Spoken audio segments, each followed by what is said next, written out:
مرض الوفات میں میرے لیے کفن کا انتظام کیا ہے کہ نہیں؟ فرمایا ابا میں نے کفن کا انتظام کیا ہے. اور جڑ سے حضرت عائشہ جی اٹھی, سامنے کباڑ تھا اسے کھولا اور کھول کر لا کر کفن کا کپڑا دکھایا حضرت ابوبکر کو. تو صدیق اکبر نے ہاتھ لگایا, فرمایا او ہو یہ تو یمنی ململ ہے. یمن کے کپڑے اس زمانے میں اچھے ہوتے تھے, یہ تو یمنی ململ ہے. فرمایا بیٹا مجھے اس میں کفن مت دینا, یہ تو زندہ کے لیے اچھا ہے, کوئی زندہ پہنے. تو میں تو اللہ کے پاس جا رہا ہوں, تو اللہ کے پاس ٹھاٹ باٹ کے ساتھ کیا جاؤں, میرے پہ نیکیاں ایسی نہیں ہے. وہ صدیق اکبر کہہ رہا ہے کہ میرے تو کوئی نیکیاں ایسی نہیں ہے کہ اللہ کو پیش کروں. آج تو میں 3 چلہ دے کر جبریل بن جاتا ہوں. میں میری بات کروں, دوسرے کی بات کیوں کروں؟ میرے والد صاحب رحمۃ اللہ علیہ مرکز نظام الدین میں سالوں یہ جملہ کہتے تھے کہ اب ہم بگاڑ, اس وقت کہہ رہے تھے ہم بگاڑ کی طرف چل رہے ہیں. میرا ابا اس وقت, جبکہ یہ انتشار کی شکلیں نہیں تھی, تو بعد میں بنی انتشار کی شکلیں. ابا کے انتقال کے 25 سال بعد بدلی. میرے ابا کا انتقال ہوا تو میں نے 2 رکعت شکرانے کی نماز پڑھی ہے. باپ کے انتقال میں کوئی شکرانے کی نماز پڑھتا ہے بھائی؟ ارے بتاؤ تو صحیح. باپ کا انتقال, باپ بھی اتنا بڑا مبلغ دائی, تو شکرانے کی نماز پڑھتا ہے کہ میں نے 2 رکعت شکرانے کے پڑھی گا. اللہ تیرا شکر ہے تو نے میرے باپ کو فتنہ آنے سے پہلے اٹھا لیا.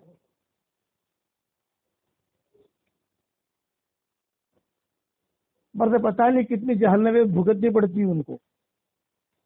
فتنے میں تو آدمی گالیاں بھی دیتا ہے, غیبت بھی کرتا ہے, ایک دوسرے کی برائیاں بھی کرتا ہے, تو مسلمان کی عزت کہاں کی؟ یہی ہوتا ہے نا. آپس میں گھر میں جو لڑائیاں ہوتی ہے تو ایک دوسرے کو گالی بھی دے گا, ایک دوسرے کو برائی بھی کہے گا, غیبت بھی کرے گا. یہ کیا نہیں. تو صدیق اکبر نے کہا کہ بیٹا یہ کفن مجھے مت دینا, میری کوئی نیکی ایسے نہیں ہے جو میں اللہ کو جا کر دکھاؤں, مجھے تو عام کپڑوں کے اندر مجھے دفن کر دینا. لیکن بیٹا عائشہ میں ایک نصیحت کرتا ہوں. دیکھو صدیق اکبر اپنے انتقال میں وصیت کر رہے. انتقال کی وصیت بہت معتبر ہوتی ہے. ایک وصیت کرتا ہوں بیٹا, اور وصیت یہ ہے کہ جب میرا انتقال ہو جائے تو میری بیوی جو ہے وہ حمل سے ہے, تو میراث کے ذمہ دار تم ہو, مال کی جو بھی مال ہے, تو اس میں اس بچے کا بھی حصہ رکھنا. حضرت عائشہ نے پوچھا کہ لڑکے کے اعتبار سے رکھیں لڑکی کے اعتبار سے رکھیں؟ پتہ نہیں ہے لڑکا ہے کہ لڑکی ہے. تو صدیق اکبر نے کہا بیٹا تمہیں اگر مال کی ضرورت ہو تو آن اکاؤنٹ لے لینا, آن اکاؤنٹ جتنے ضرورت ہے, جتنے کھجور کی ضرورت ہے آن اکاؤنٹ لکھ لینا اتنا. جب بچہ پیدا ہو جائے, لڑکا ہو تو لڑکی کے اعتبار سے میراث میں داخل کرنا, اور لڑکی ہو تو لڑکی کے اعتبار سے داخل کرنا. یہ اپنے انتقال پر وصیت کی تھی حضرت ابوبکر نے, اور حضرت عائشہ نے ایسا ہی کیا. اس لیے سارا مجمع جو سن رہا ہے یہ میراث کا بھی فکر کرے, چاہے مرد ہو چاہے عورت ہو, تاکہ قیامت کے میدان میں تمہیں کہنے کا حق نہ ملے کہ کسی نے ہمیں کھری کھری بات کہی نہیں تھی. یہ میں نے میرا حق ادا کر دیا میری برادری کے اعتبار سے. جہاں آتا ہوں وہاں ہر جگہ میں بیان کرتا ہوں, ہماری برادری میں جاتا ہوں, جہاں ہمارے علاقے میں سال میں ایک مرتبہ جاتا ہوں, یا کبھی 1.5 مرتبہ جاتا ہوں, کبھی 2 مرتبہ جاتا ہوں. جو دہلی نظام الدین اور یہ ہمارے اب جو ہے وہاں سال میں 1 مرتبہ جاتا ہوں, 15 دن کے لیے, 20 دن کے لیے. والد صاحب کی قبر بھی ہے وہاں, تو قبر بھی ہو آتا ہوں. پھر ہمارے مراکز ہمارے جو بھی دینی امور ہے سارے وہ دیکھ لیتا ہوں. ضلع چلا جاتا ہوں, یہاں بھی چلا جاتا ہوں, سب سے ملا کر اپنا جو واپس آ جاتا ہوں. لیکن بڑھاپے میں کہیں بھاگا دوڑی ہوتی نہیں ہے, اور میں اپنے کام میں جو ترجمہ ہے قرآن کا اس میں لگا رہتا ہوں. اس لیے یہ یاد رکھنا, علماء ہمارے ہاں ان کی کمی نہیں ہے, لیکن ان کی بات ماننے والے کم ہیں. تو بیچارہ فتوا دیں گے یہ کرو یہ کرو, یہ میراث دو گے انشاءاللہ بھائی, یہ اللہ کا حق ہے. حضور صلی اللہ علیہ وسلم نے اب میراث کا بھی قصہ بہت لمبا ہے, اور یہ تمہارا یہ کیا کہتے ہیں عمرے کا بھی، رمضان کا عمرے کا بھی قصہ بہت لمبا ہے، بس رمضان کا عمرے کا قصہ میں پورا کر لوں کہ حضور صلی اللہ علیہ وسلم نے اعلان کر دیا کہ میں حج میں جا رہا ہوں، حج میں جا رہا ہوں، حج میں جا رہا ہوں، حج میں جا رہا ہوں، حج میں جا رہا ہوں، چلو چلو چلو چلو، اعلان ہو گیا، سب لوگ گئے۔ کچھ عورتیں مدینہ سے جا نہیں سکتی، بیمار تھی، حمل تھا، پریشانیاں تھی، پیسہ نہیں تھا، طاقت نہیں تھی، میاں بیوی میں انبن تھی، جو بھی تھا جانے، کوئی تعزیت نہیں، کوئی کچھ عورتیں عدت میں تھی، سفر نہیں کر سکتی تھی، نہیں جا سکے۔ حضور صلی اللہ علیہ وسلم جب حج کر کے واپس آئے تو حضور کے حج کے سفر میں بہت قصے ہوئے، میں بیان میں کہہ چکا ہوں، یوٹیوب پر پڑے ہوں گے۔ جب آپ کا حج کا سفر ہوا تو حج کے سفر میں بہت قصے ہوئے، جاتے ہوئے بھی قصے ہوئے، آتے ہوئے بھی قصے ہوئے۔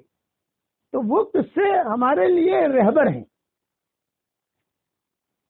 عبرت ہے ہمارے لیے، حضور نے یہ کیا، حضور نے یہ کیا، حضور نے یہ کیا۔ اس میں حضور صلی اللہ علیہ وسلم کا اخلاق کا ایک قصہ بڑا زبردست ہوا۔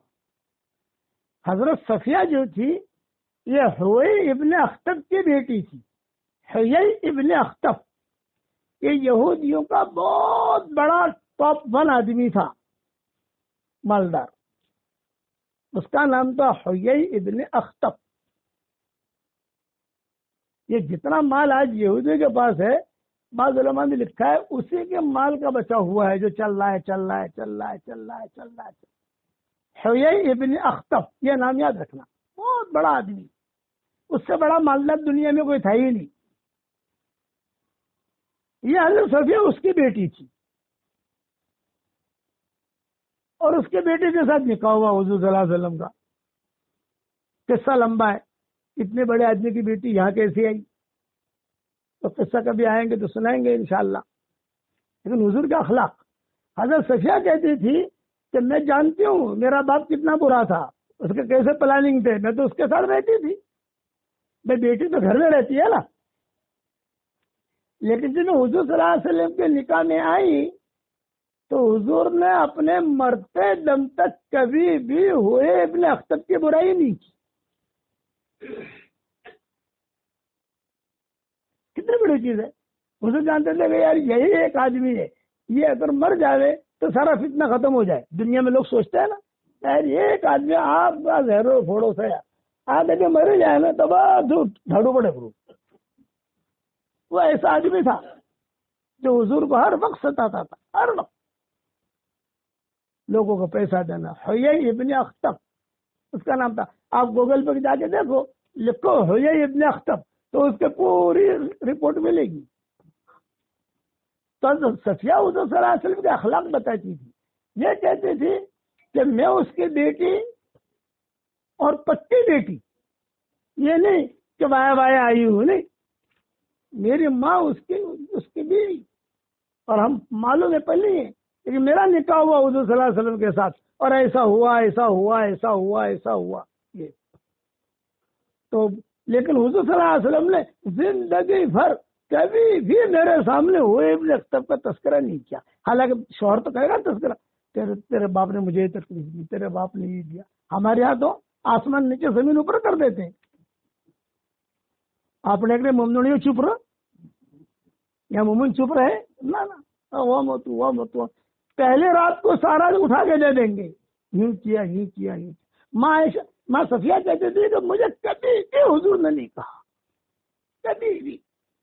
ہاں ایک مرتبہ جو ہے وہ عورتیں تھوڑی پستہ قدمی تھی، حضرت صفیہ خوبصورت تھی، یہودیوں کی بیٹی تھی، وہ یہودی تھے، تو کبھی کبھار ماں عائشہ مزاق کر لیتی تھی، کبھی دوسری مائیں مزاق کر لیتی تھی، تو حضرت صفیہ آ کے رونے لگی حضور کے بعد، ہاں کیوں رو رہی ہو بیگم صفیہ، کیوں رو رہی؟ کیونکہ عائشہ بھی ستا رہی، یہ بھی ستا رہی، اور وہ کہہ رہی ہے کہ دیکھ ہم تو نبی کی بیویاں ہیں اور ہم تو نبی کے خاندان کی ہیں، اور ایشیا تھی نا ساری، اور تو جو ہے یہودی کے نسل میں سے آئی ہے، اور وہ بھی ہوئے ابن اخطب کی بیٹی، زہریلا گھوڑا اتنا بڑا، اور اس کی بیٹی، یہ کہہ کر صفیہ جو رونے لگی تو اسے لگا صفیہ کو روتی ہو؟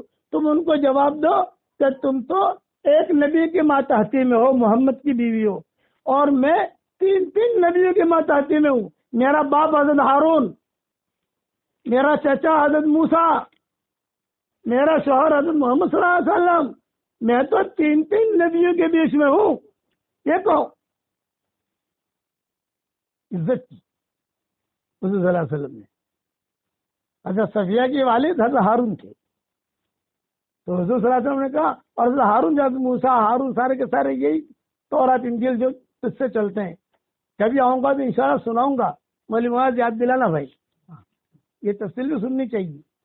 تو وہ انہوں نے کہا حضرت حضور صلی اللہ علیہ وسلم نے کہ تم یہ کہو کہ تم تو ایک نبی کی مت آتی ہو. میرا دیکھو، میرا باپ حضرت ہارون وہ بھی نبی، میرا چچا حضرت موسیٰ یہ بھی نبی، اور حضور صلی اللہ علیہ وسلم یہ میرے شوہر. تو حضرت صفیہ یہ کہتی تھی وہاں جا کر تو میں تین نبیوں کے بیچ میں ہوں. تب مائیں خاموش رہتی تھی. مائیں کہتے تھے کہ تو نے جواب نہیں دیا، کسی نے سکھایا ہے تجھ کو؟ تو نے جواب نہیں دیا، اتنے دن سے ستاتی ہے، کبھی تو بولی نہیں اور آج بولی ہے. تو ان کا قصہ ہوا حجۃ الوداع کے موقع کے اوپر. ان کی اٹھنی خراب ہو گئی، حضرت صفیہ کی خراب ہو گئی، بیمار ہو گئی. حضرت صفیہ جو رونے لگی، بھائی کیوں رو رہی ہو؟ میری اٹھنی بیماری ہو گئی، ٹانگیں بھی خراب ہو گئی، اور حج کا سفر ہے تو مجھے تو حج ملے گا نہیں تمہارے ساتھ. آپ نے فرمایا اگر تمہاری اٹھنی بیمار ہو گئی ہے، تمہاری اٹھنی کی ٹانگیں خراب ہو گئی ہیں، اتنا بڑا مجمع ساتھ ہے، تو ہم جو ہے کسی اور سے اٹھنے لے کر تمہارا انتظام کریں گے، ٹینشن کیوں لیتی ہو؟ تو اتنا بڑا مجمع حجۃ الوداع کے موقع پر تو بہت بڑا مجمع ساتھ تھا حضور صلی اللہ علیہ وسلم کے. لیکن حضرت صفیہ کہتی تھی مجھ سے رہا نہ گیا، برداشت نہیں ہوا. حضور سمجھاتے تھے، میں اور زیادہ روتی تھی، جذبات میں آ گئی. یہاں تک کہ حضور صلی اللہ علیہ وسلم نے اپنے ہاتھ سے حضرت صفیہ کے آنسو بھی پوچھے، حدیثوں میں آتا ہے. لیکن پھر بھی حضرت صفیہ یعنی جذبات قابو نہیں کر سکی. مائیں آ کر سمجھانے لگی، ساری مائیں ساتھ تھی. حجۃ الوداع کے موقع کے اوپر ساری مائیں ساتھ تھی. فتح مکہ کے موقع کے اوپر صرف 2 ماں ساتھ تھی، ایک حضرت ام سلمہ اور ایک حضرت میمونہ. فتح مکہ کے موقع پر حضور صلی اللہ علیہ وسلم نے صرف 2 ماؤں کو ساتھ لیا تھا. جو غزوہ ہے وہاں پتہ نہیں کیا ہوتا ہے، ہم جیتتے ہیں ہارتے ہیں تو کچھ پتہ نہیں. حجۃ الوداع کے موقع کے اوپر تو غزوہ ہے نہیں، حج ہے، اس لیے سب ماؤں کو ساتھ لیا تھا. تو حضرت عائشہ نے بھی سمجھایا، اس نے سمجھایا، اس نے سمجھایا، لیکن حضرت صفیہ جذبات میں رہی، وہ روتی رہی. تو حضور صلی اللہ علیہ وسلم نے اعلان کر دیا، اور بہت ٹینشن کے ساتھ اعلان کیا. آج کی رات جو گزارنی تھی حضور کو مقام ابوا میں گزارنی تھی. مقام ابوا جہاں حضور صلی اللہ علیہ وسلم کی ماں کی قبر ہے. تو آپ نے سفر میں ایسا پلان کیا تھا کہ مقام ابوا میں ایک رات گزاروں. حضور کی ماں کی قبر کے قریب نہیں، وہ وادی میں. بات تو یاد آتی ہے نا جس حال میں ہو. تو میں وہاں، تو آج کی رات وہاں تھی گزارنے کی. تو حضور کو خوشی تھی آج کی رات ماں کی قبر کے قریب گزری گی، ماں کی، اور حج میں جا رہے تھے. لیکن یہ دھمال ہو گئی اٹھنے کی. تو حضور نے اعلان کر دیا چلے بھی سفر کینسل، سفر ملتوی. سامان جو ہے نیچے اتار لو، خیمے ڈال دو، سب کچھ ٹھیک ٹھاک کر لو، اب جو کل چلیں گے. حضرت صفیہ کی وجہ سے سب کے خیمے لگ گئے. حضرت صفیہ بھی قابو میں آ گئی، ماؤں نے بھی خیمے لگا لیے. حج کے سفر میں ایسی ترتیب بنی تھی حضور صلی اللہ علیہ وسلم کی اور بیویوں کی، ہر رات ایک بیوی آ جاتی تھی خدمت کے لیے خیمے میں، دوسری رات دوسری بیوی، تیسری رات تیسری بیوی. ایسے ماؤں کی باریاں تھیں. اب یہ سارے کے سارے خیمے لگ گئے، کھانے پکنے لگے، دھوئے اڑنے لگے. اور آج جو ماں کی قبر کے قریب ٹھہرنا تھا حضور کو، وہ حضور کو یاد بھی آتا رہا، یار آج وہاں ٹھہرنا تھا، وہاں ٹھہرنا تھا. لیکن صفیہ کی وجہ سے وہاں جا نہیں سکے. جا کو چلو کوئی بات نکل جائیں گے. اب جب باری آئی کہ آج کس کی باری ہے حضور کے پاس جانے کی، تو حضرت صفیہ کہتی تھی میری باری تھی. دن میں وہ ٹینشن ہوا ہے، اور باری کس کی ہے؟ حضرت صفیہ کی. سمجھ میں آ گیا آپ کو؟ تو ٹینشن اور بڑھا. ارے دن میں تو میری وجہ سے معاملہ ہوا اٹھنے کا، اور آج جو ہے باری میری ہے، میں جاؤں گی تو پتہ نہیں کیا ہوگا. تو میں نے حضرت عائشہ کو بلایا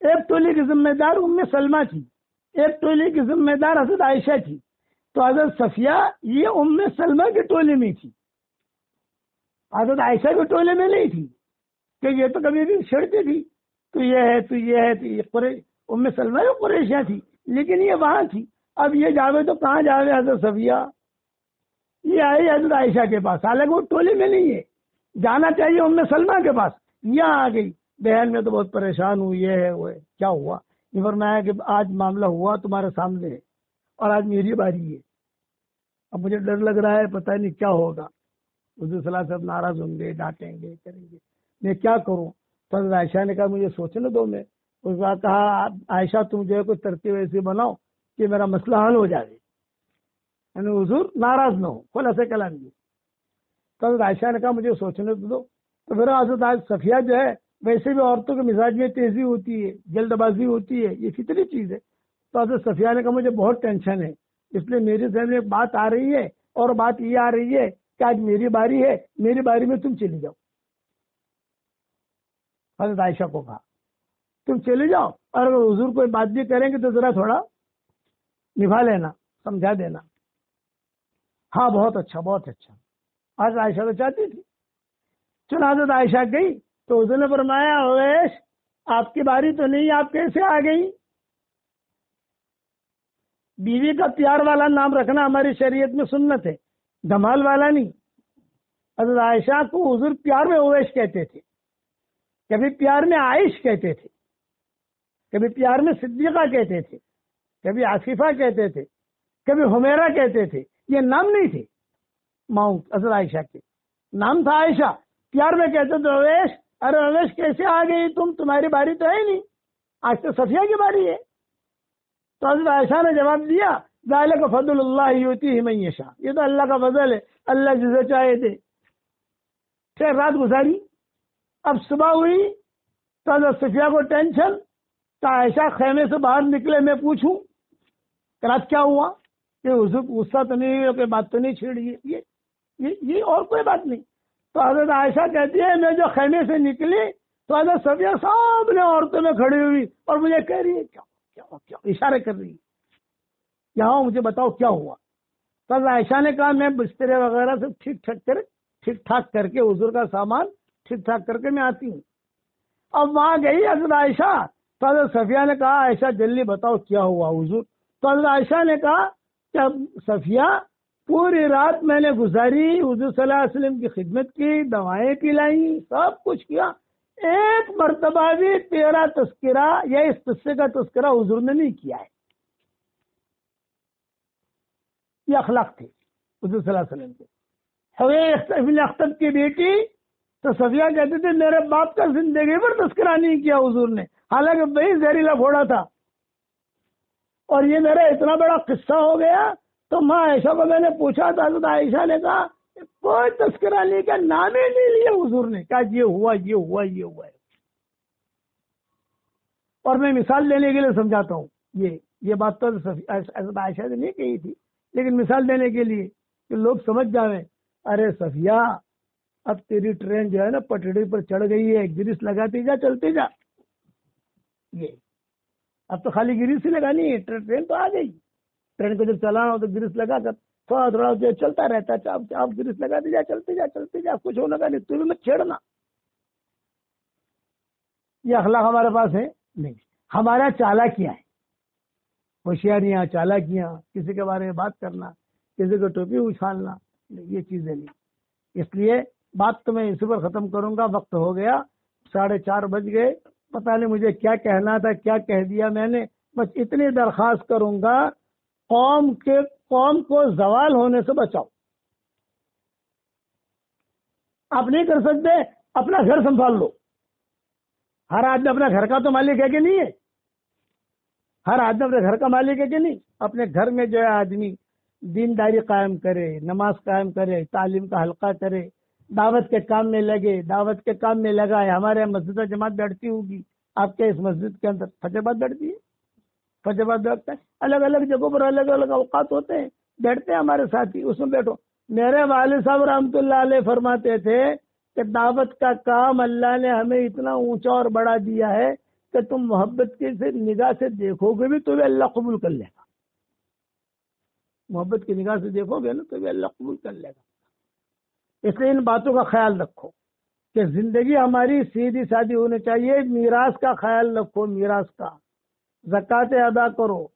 یہ پھٹی ہوئی پینٹیں پہننا اور یہ پینٹیں پہننا, بچیاں ہماری پینٹیں پہنے, اور بچیاں اب تو موٹر سائیکل چلا رہی ہیں. میں تو کبھی دیکھتا نہیں, لیکن مہندی والی مسجد جنات کے ساتھ جاتا ہوں تو لڑکیاں آتی ہیں, میں وہ چلاتی اور وہ بھی سلام کر کے جاتی ہے, السلام علیکم مولانا, السلام علیکم مولانا. ارے بھائی یہ کون ہے جو جا رہی ہے؟ بولے آپ کا فین ہوں, آپ کا سبق سنتی ہوں. یہ میں کہا لڑکیاں موٹر سائیکل چلاتی ہے؟ بولے ہاں اب تو چلانے لگی. بدرجے مجبوری تو ٹھیک ہے, ہمارے یہاں مجبوریاں نہیں ہے. ماحول بناؤ. اب کیسا ماحول ہوتا تھا پرانے زمانے میں بتاؤں؟ یہ پرانے زمانے میں ہمارے جو عربوں کے اندر عرب عورتوں کا کیا ماحول ہوتا تھا. رات کو عشاء کے بعد یہ لوگ زیادہ باتیں نہیں کرتے تھے, سو جاتے تھے. ایک تہجد میں سب اٹھ جاتے, کوئی سویا ہوا نہیں ملے گا. عبداللہ بن مسعود کی بیٹیاں, ان کی بیٹیاں زیادہ تھیں عبداللہ بن مسعود کی, تو ان کو کہتے تھے کہ ہمارے گھر میں سب عشاء کی نماز کے بعد سو جا رہے ہیں. کوئی یہاں جو 1 بجے کے فون کرو تو جاگوا ملے گا, 1:30 بجے ہی میسج آئیں گے. تو میرا آج کا سبق جو ہے رات کو 2 بجے روانہ ہوتا ہے دنیا میں. وہ 2 بجے اس لیے روانہ ہوتا ہے کہ امریکہ میں دن ہوتا ہے, نیوزی لینڈ میں کوئی دوسرا وقت ہوتا ہے. تو وہ ہماری فلائٹ کے لیے ٹھیک ہے کہ دن والوں کو دن مل جاتا ہے. صبح یہ لوگ جب اٹھتے ہیں یا اٹھتے ہیں تو ان کو صبح سبق تیار مل جاتا ہے. آج نماز سے دوستی کیجیے, نماز پر چل رہا ہے ہمارا سبق, تو اس اعتبار سے ہمارا جاتا ہے. تو جب میں سبق بھیجتا ہوں نا, السلام علیکم مولانا کیسے ہیں, السلام علیکم مولانا کیسے ہیں, پبلک بمبئی میں جاگی رہتی ہے. میں کہتا ہوں اللہ کے بندے تم جاگ رہے ہو؟ بولے گا ہم تو جاگ رہے ہیں. فجر کو پڑھو جب, اور فجر کے 2-3 گھنٹے رہ گئے. یہ ترتیب تھی. رات کی عشاء بعد فوراً سو جاتے تھے, نمبر 1.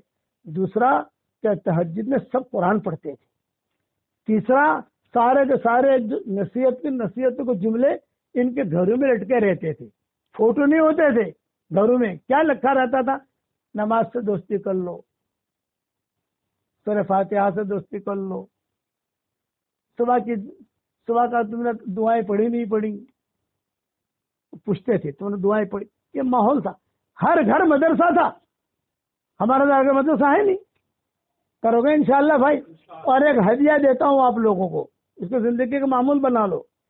صحیح حدیثوں میں آتا ہے 10 مرتبہ سورہ اخلاص پڑھ لو تو جنت میں ایک بہت بڑا بنگلہ تیار ہو جاتا ہے.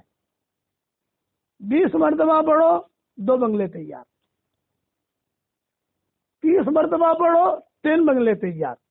آج کل میرے شاگردوں کو جو دنیا بھر میں ہے, کروڑوں کی تعداد میں ہے الحمدللہ, اب تو ساری دنیا کے اندر, میں نے ان سے کہا ہے کہ بھائی دیکھو 313 مرتبہ سورہ اخلاص پڑھنے کی عادت ڈال دو, 313 مرتبہ درود شریف پڑھنے کی عادت ڈال دو. شارٹ والا درود, مختصر, صلی اللہ علیہ وسلم, صلی اللہ علیہ وسلم, صلی اللہ علیہ وسلم. 313 مرتبہ استغفار کی عادت ڈال دو, مختصر. اے اللہ مجھے معاف کر دے, اے اللہ مجھے معاف کر دے, اے اللہ مجھے معاف کر دے. اور 100 مرتبہ سورہ فاتحہ. بس یہ 4 باتوں پر اگر آپ نے عمل کرنا شروع کر دیا, اس کے بعد انشاءاللہ اللہ تعالی سے جو حاجت مانگو گے اللہ آپ کی حاجت پوری کرے گا, اللہ آپ کی دعائیں قبول کرے گا. اتنا خالی آپ پڑھنا شروع کر دو.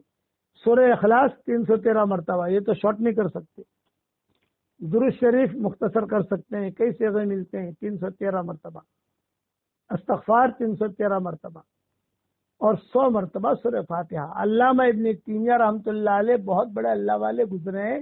وہ کہا کرتے تھے اپنے شاگردوں کو, مجھے جو کچھ ملا ہے سورہ فاتحہ کی برکت سے ملا ہے. فجر کی نماز کے بعد بیٹھتا ہوں اور اشراق تک میں سورہ فاتحہ ہی پڑھتے رہتا ہوں. اس میں ساری دعاؤں کا خلاصہ ہے. یہ ابن تیمیہ اپنے شاگردوں کو کہتے تھے, تو ان کے شاگرد ان کے بعد نقل کرتے تھے. ابن تیمیہ کا بہت اونچا مقام ہے ہمارے علماء کے یہاں. یہ میں نے آپ کو مختصر سمجھا دیا. سورہ اخلاص اللہ کو بہت پسند ہے. ایک صحابی سورہ اخلاص بہت پڑھتے تھے, تو پوچھا گیا تم سورہ اخلاص کیوں پڑھتے ہو؟ تو انہوں نے کہا مجھے بہت پسند ہے یہ، اس لیے کہ اس میں اللہ کی تعریف ہے. تو حضور صلی اللہ علیہ وسلم نے فرمایا جاؤ ان سے جا کر کہہ دو کہ تمہیں اگر سورہ اخلاص سے پیار ہے تو اللہ کو بھی تم سے پیار ہے. تو اللہ کا پیار چاہتے ہیں نا، سورہ اخلاص بہت پڑھو. بلکہ بعض سلف صالحین کیا کہتے تھے تہجد میں سلام پھیرتے تھے، اے بیٹیا آج میں نے تہجد کے 2 رکعت میں جنت میں 2 محل بنا دیے. تو پوچھتی بیٹی کیسے بنائے جنت میں 2 محل؟ یہ تو پہلے رکعت میں 10 مرتبہ سورہ اخلاص پڑھ لیا، دوسرے رکعت میں 10 مرتبہ پڑھ لیا، 2 محل بن گئے میرے. یہ استحزار تھا. آپ لوگ بھی کرو انشاءاللہ بہت فائدہ ہوگا. دوسرا یہ کہ دیکھو یہ گھر ہے جس گھر میں ہم بیٹھے ہیں اس کے 4 کونے ہیں. ایک کونا یہ ہے، ایک کونا یہ ہے، ایک کونا یہ، ایک کونا یہ. آج کل لوگ جادو جنات میں بہت پریشان ہیں. ہر گھر کے تقریباً 4 کونے ہوتے ہیں. آپ کو اللہ نے فلیٹ دیا ہے 10 بیڈ روم ہے، ہر بیڈ روم میں کرنے کی ضرورت نہیں، ایک بیڈ روم میں کر لو عمل کافی ہو جائے گا. ہر کونے میں ایک مرتبہ آیت الکرسی پڑھ لو، دم کر دو، بس 24 گھنٹے میں 1 مرتبہ. بہت آسان ہے. بیوی کر لے، آپ کر لو، بیٹی کر لے، کوئی بھی کر لے. تو انشاءاللہ اس گھر سے جنات جادو اور ساری علائیں بلائیں ہوتی ہے نا، حسد غصہ آپس کی لڑائی سب دور ہو جائے گی. یہ عبد الرحمن ابن عوف کا معمول تھا. حضرت عبد الرحمن ابن عوف یہ کیا کرتے تھے؟ صحابہ کو کہتے تھے میرے پاس کتنا مال ہے دیکھو، اللہ نے مجھے 4 بیویاں دی ہے، دیکھو سب کے خرچے اٹھا رہا ہوں الحمدللہ، اور میرے گھر میں کتنا مال ہے. انتقال ہوا تو ان کے گھر میں جو سونا اتنا نکلا کہ ورثے کے لیے کدالی مار مار کو توڑا گیا اسے، اتنا مال نکلا. تو صحابہ کو کہتے تھے کہ میں کیا کرتا ہوں بتاؤ کہنا، تو میرے گھر کے جو میرا کمرہ ہے ہر کمرے کے کونے میں 1 مرتبہ آیت الکرسی پڑھ لیتا ہوں کونے میں. تو 4 کونے ہوتے ہیں، 4 مرتبہ آیت الکرسی ہو گئی سیدھا سیدھا، اور دم کر دو. تو آپ کے گھر میں سے پریشانیاں جنات علائیں بلائیں سب نکل جائے گی انشاءاللہ. کرو گے انشاءاللہ. اور تیسری اہم بات یہ کہ دعوت کا کام ہمارا یہ سدا بہار ہے. اس لیے آج مغرب کی نماز کے بعد پروگرام، مغرب کی نماز کے بعد مسجد میں پروگرام ہے انشاءاللہ. اپنے مردوں کو بھیجو، بیٹوں کو بھیجو، بھائیوں کو بھیجو، اور دعوت کے کام میں اپنے شوہروں کو لگاؤ. چلے کے لیے بھیجو، 3 چلے کے لیے بھیجو، کبھی 10 دن کے لیے بھیجو، کئی مشورے کے اندر بھیجو. ہمارے ساتھی مشورے کرتے رہتے ہیں، ہمارے یہاں اجتماع بھی ہوتے رہتے ہیں، ہمارے یہاں جوڑ بھی ہوتے رہتے ہیں.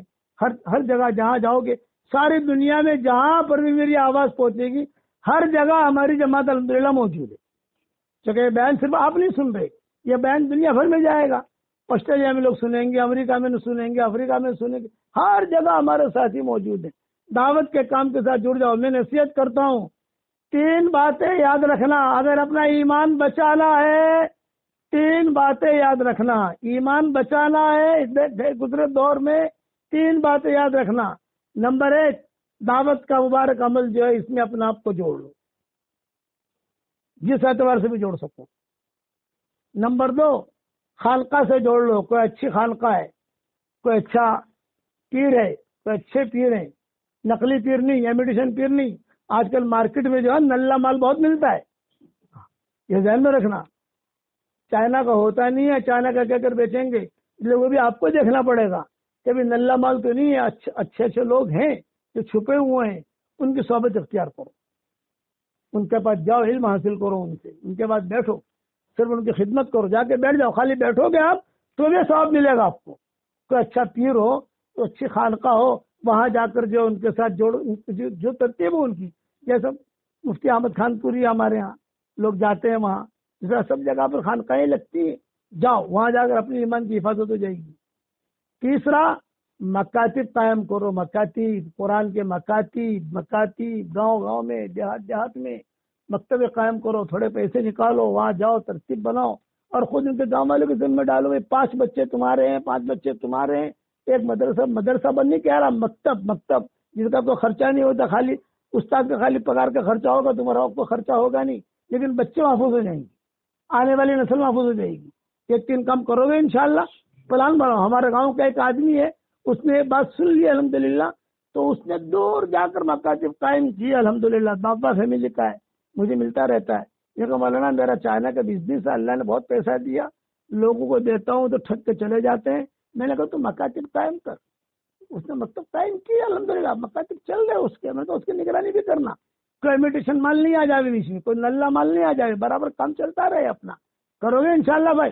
اور ہمارے واٹسپ کا سبق ہے سدا بہار ہے، روزانہ کچھ نہ کچھ اللہ رسول کے بعد تو کام میں پڑ جاتی ہے بھائی. یہ تھوڑا تھوڑا سنو اور گھبرانے کے بعد نہیں. میرا سبق لوگ مجھے بھی بیچتے ہیں، میری کتابیں لوگ مجھے ہدیہ دیتے ہیں، میرا قرآن کا ترجمہ لوگ مجھے ہدیہ دیتے ہیں، حالانکہ میرا ہی ترجمہ ہے، مجھے دیتے. پہچانتے نہیں بھائی، حرم میں بیٹھا رہتا ہو نا بھائی، آپ اچھے آدمی دکھے چہرے سے، یہ کتاب بہت اچھی ہے، آپ پڑھ لو ماشاءاللہ. تمہیں چہرہ دیکھتا ہوں اس کا. اچھا بیٹھو بیٹھو، کہاں کے ہو؟ تو فلاں جگہ کا ہوں، فلاں جگہ کو. کیا نام ہے آپ کا؟ یہ نام ہے. تو میں جو ہے قلم لے کر اس کا نام لکھ دیتا ہوں ہدیہ، یہ میری طرف سے ہدیہ ہے.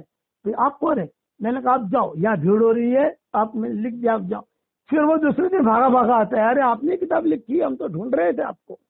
تو گھبرانے کی بات نہیں ہے، میرے سبق لوگ مجھے بیچتے ہیں. سنو، تھوڑی تھوڑی چھوٹی چھوٹی باتیں ہوتی ہیں، سنو. اللہ تعالیٰ آپ کو بھی عمل کرنے کے توفیق عطا فرمائے، مجھے بھی عمل کرنے کے توفیق عطا فرمائے. بہنیں ہماری بیٹیاں جو ہے، ہماری مائیں بہنیں، نام بھی لکھوا دیں. کسی کا نام بھیجنا ہو جماعت میں، وہ نام لکھ کر جو ہمارے ذمہ دار ساتھیوں کو یہاں دے دینا، تو مسجد و جماعت کے ساتھیوں کو وہ دیکھیں گے، وہ خود تشکیل کریں گے ان کی. ہم تو پہچانتے نہیں کسی کو. ٹھیک ہے ملی معاذ، اور ترتیب دے دینا انشاءاللہ.